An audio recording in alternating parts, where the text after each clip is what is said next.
faut que tu arrêtes de poster des créas, il faut que tu arrêtes d'utiliser la vidéo verticale publicitaire dans tes publicités, dans tes campagnes vidéo. Aujourd'hui, on va parler d'une trend qui arrive tout juste en France et qui cartonne aux États-Unis. Et cette trend, vous l'aurez deviné, notamment grâce au titre ou bien tout simplement à ce qui est écrit, c'est la static ads. Et toi, oui, toi derrière ton écran, je te vois, t'inquiète pas. Si tu veux chiffrer en publicité, si tu veux maximiser tes performances, eh bien, je te conseille de surfer sur cette trend du moment en utilisant la static ads dans tes publicités. Mais si tu sais pas comment faire, eh bien, ça tombe bien. Dans cette vidéo, je vais te montrer concrètement comment réaliser une static ad.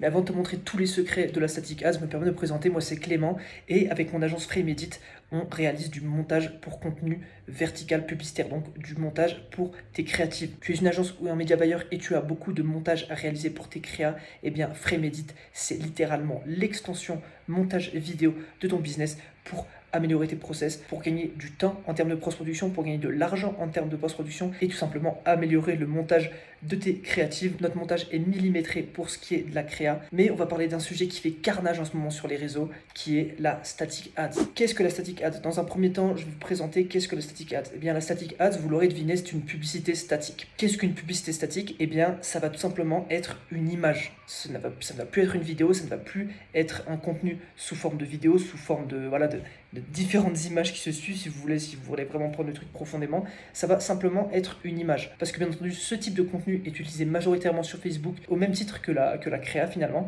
Donc vous allez swiper et vous allez tomber simplement sur une image. Donc comme vous pouvez le voir par exemple juste ici, où vous aurez, en guise de publicité, vous n'aurez plus une vidéo, plus une créative, mais simplement une image. Mais alors pourquoi le marché a littéralement pété un câble par rapport à ce type de publicité? Bien tout simplement parce que ce type de publicité a permis d'inverser, de totalement retourner une tendance que l'on connaît depuis très très longtemps, et cette tendance qui est la vidéo. Le fait que d'avoir un contenu très dynamique, quelque chose avec beaucoup de quelque chose de très rythmé, c'est la vidéo, c'est la ad tout simplement. Et le fait de poster quelque chose de totalement antagoniste à ce type de contenu, eh bien ça a littéralement fait un carnage, ça a littéralement retourné des cerveaux parce que ça vient vraiment à contre-courant des tendances actuelles, et pour ce qui est du marketing, c'est quelque chose de très positif. Comme je dis juste ici, ça contraste vraiment avec les trends de ces dernières années qui misaient absolument tout sur le dynamisme des vidéos, le format, comme par exemple les vidéos short. On peut voir sur la photo juste en dessous qui image un petit peu la situation de la publicité statique. C'est vraiment quelque chose qui se positionne à contre-courant, quelque chose qui va vraiment être différent de tout ce que l'on peut voir sur les réseaux, et c'est pour ça que ça fait un carton en ce moment. Les gens voient littéralement des créas à longueur de journée. Leur cerveau est devenu habitué à juste swiper quand ils voient une vidéo de publicité dans leur feed, mais par contre quand ils tombent sur une publicité statique, sur quelque chose de nouveau, ça va venir tilter leur cerveau et se dire attends, mais ce truc là, il n'y a pas un hook, il n'y a pas des cuts dès les premières secondes, il n'y a pas les effets dès la première seconde, ça va vraiment venir retourner leur cerveau, ça va vraiment venir les mindfuck. J'ai bien imagé ça un peu comme un poisson shiny finalement, quelque chose de brillant qui passe à travers la masse de requins, donc la masse de requins étant comparée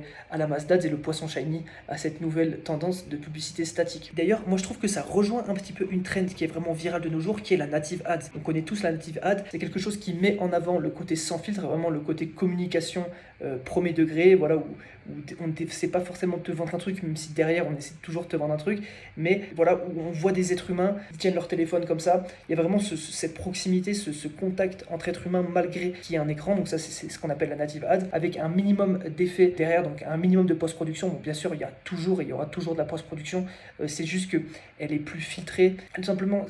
Le contenu s'appuie tout simplement moins sur la post-production et les effets de montage, et je trouve que ça fait un très beau lien avec ce sorte de publicité statique, parce que ça montre encore une fois que les gens en ont simplement marre d'être sursollicités tout le temps, que voilà, les trends commencent un peu à s'épuiser. Et dans tous les cas, on sait très bien qu'à l'échelle d'une société, tout ce qui est, on va dire, trend, mode, c'est simplement cyclique.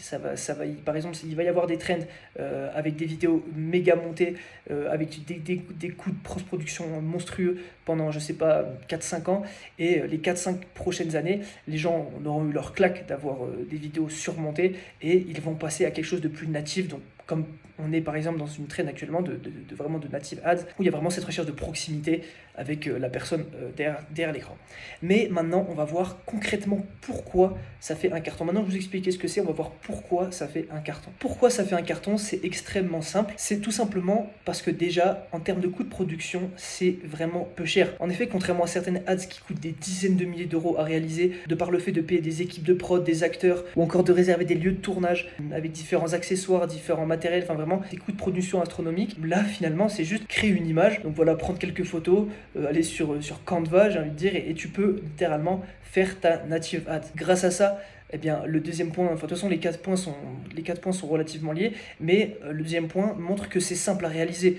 En effet, pas besoin d'heures de tournage, de montage, bon, je l'ai dit juste avant, mais d'équipes de prod ou d'idées innovantes, je sais pas, aller faire des micro-trottoirs ou d'autres types d'idées que l'on trouve notamment beaucoup sur le marché en ce moment pour ce qui est des campagnes publicitaires. Là, c'est tout simple, une simple image, des éléments à mettre dessus que je vais vous partage juste après. Restez bien jusqu'à la fin de la vidéo parce que je vais vous montrer comment concrètement faire une native ad qui cartonne, qui explose. Et enfin, en troisième, en fait, c'est juste trop beau pour être vrai.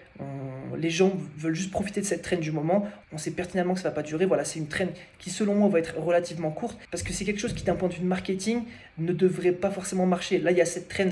Voilà, tout le monde est euphorique un peu à propos de ça. Ça vient casser les codes. Mais je vous assure que contrairement à de la créative classique ou des micro-trottoirs ou des choses où il y a vraiment de l'action, du dynamisme, où il y a un réel contact en fait finalement entre les humains, eh bien selon moi, cette trend ne va pas durer. C'est pour ça que je vous fais une vidéo d'ailleurs. Maintenant, c'est pour que vous en profitiez. Je vous invite à bombarder, à envoyer ça en publicité si vous voulez faire des résultats. C'est pour ça que je dis dans le troisième point que c'est pour moi trop beau pour être vrai. Ça diminue juste drastiquement les coûts de production pour ce qui est en termes de temps ou en termes de coûts de production. Et bien, les gens qui réalisent ça, ils profitent simplement de la trend pour marger comme des fous. Et ils ont raison en vérité. Et aussi ne pas oublier, je l'ai mis en quatrième, c'est puissant pour le trafic cold. Ça va pas forcément être pareil en termes d'efficacité pour du trafic chaud. De toute façon, le trafic chaud, on fait rarement de la ads dessus, ou alors c'est vraiment pour des types de funnels très particuliers.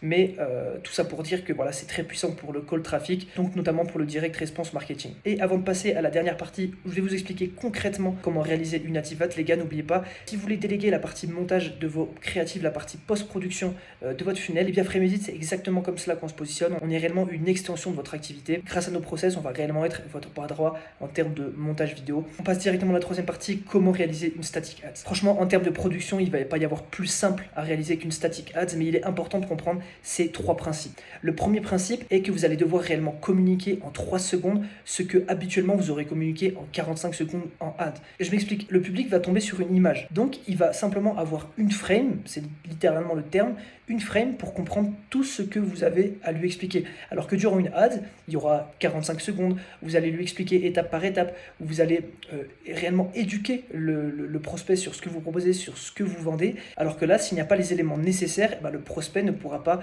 suivre des explications. Ça va être réellement au prospect de venir réaliser une compréhension, tandis qu'en ads classique, c'est à vous de venir réaliser une explication de ce que vous proposez, alors qu'ici c'est l'inverse. C'est pour ça que le public doit comprendre en 3 secondes ce qu'il aurait mis à comprendre en 45 secondes. Simplement en regardant l'image, il doit dire alors ce lait d'amande, il est bio, il est bon pour les femmes enceintes, il va améliorer le système immunitaire. Enfin vraiment, il doit littéralement en une frame, donc avec un seul regard, pouvoir comprendre l'entièreté de votre produit, l'entièreté de votre proposition. Ensuite, contrairement à une ad normale, il n'y aura pas de scénarisation possible. Donc, vous ne pourrez pas profiter d'un scénario, vous ne pourrez pas profiter de différentes étapes pour éduquer ou pour faire passer le message à votre prospect. C'est pour ça qu'on va simplement respecter la manière naturelle dont l'œil humain va naviguer sur ce genre d'image lorsqu'il va atterrir dessus. Et je vous l'ai mis sur la photo. Vous pouvez le voir que l'œil humain va naturellement, d'ailleurs je pense que vous l'avez fait sans même vous en rendre compte lorsque vous avez vu cette photo, et bien l'œil humain va toujours commencer par regarder en haut à gauche, puis vers la droite, puis descendre vers le bas. Donc il est important de respecter ces structures par rapport à comment l'œil humain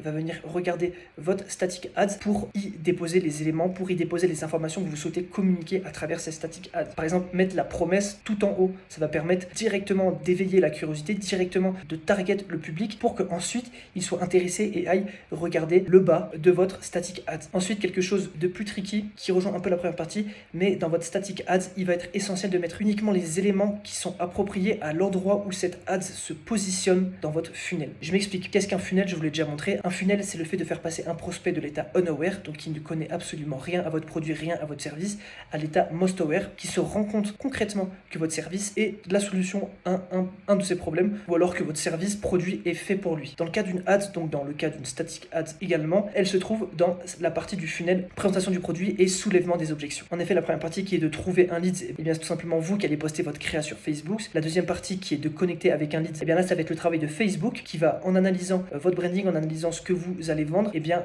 va trouver un public qui a plus de chances d'être aware, un type de public qui a plus de chances d'être aware à votre produit. Facebook va donc le qualifier parce qu'il va, comme je l'ai dit juste avant, trouver un persona qualifié pour ce que vous proposez. Et ensuite, c'est là que votre créa arrive. C'est à ces deux parties qui va être de présenter votre produit et de lever les objections. C'est pour ça que dans votre static ads, eh bien, vous allez devoir condenser réellement les informations et ne mettre dans cette static ads que les informations essentielles pour le lever d'objections. Et on va voir directement ce que c'est. Dans un premier temps, la présentation du produit via une promesse ou un bénéfice, comme c'est par exemple marqué dans l'exemple, no fades, just fact. Ça veut dire pas de bullshit, que du fact. Enfin, fade, c'est flou, mais dans le contexte, ça veut dire ça. Ensuite, vous allez devoir lever les objections. Ça, c'est extrêmement important. Dans tout type de funnel, il faut lever les objections. Donc, ça va être par exemple les différentes caractéristiques qu'il montre en bas de la static ads pour lever des objections qui auraient été anticipées lors de la création de la publicité. La troisième partie qui est extrêmement importante dans chacune des publicités, c'est la preuve sociale. Donc là, par exemple, ils ont mis plus de 2000 reviews à 5 étoiles. Donc ça va réellement mettre en confiance le prospect, mettre en confiance la personne qui regarde ça. Il va se dire, je suis pas le sample, je suis pas celui qui va tester le produit. J'ai déjà eu des cas concrètement ont marché grâce à ce produit, donc j'ai confiance en ce produit. C'est pour attirer la confiance. Et finalement, un call to action.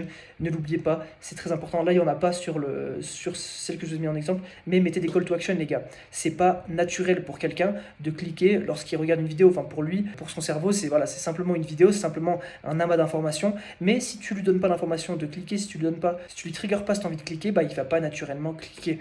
Voilà les gars, j'espère que cette vidéo vous aura plu. Elle n'a pas parlé de montage cette fois-ci, mais pour ma communauté, je me suis dit quand même, fallait que je fasse une vidéo sur la static ads. C'est une trend qui est béton en ce moment. Si tu veux faire du cash, si tu veux imprimer des ventes avec un coût d'acquisition minimum, parce que concrètement, ça coûte rien de faire une static ads, et bien franchement, c'est le moment. Profitez-en, je pense que cette trend ne va pas durer longtemps. Mais voilà, si vous avez plus de questions à propos de ça, vous pouvez rejoindre mon Discord. Je suis actif 24h/24. Si vous avez des questions, n'hésitez pas à les mettre dans le Discord. La communauté ou moi, on vous répondra avec grand plaisir. Et d'ailleurs, dans ce Discord, vous pouvez également trouver énormément de fichiers pour faire du montage vidéo, des fichiers qui sont optimisés pour le montage de vos créas, que ce soit des fichiers vidéo, des fichiers audio, des fonds verts, et même vous avez tous les numéros de mes frame tips qui sont dans ce Discord pour pouvoir les revisionner si vous avez plus de questions. On se dit à bientôt pour le frame tips 21.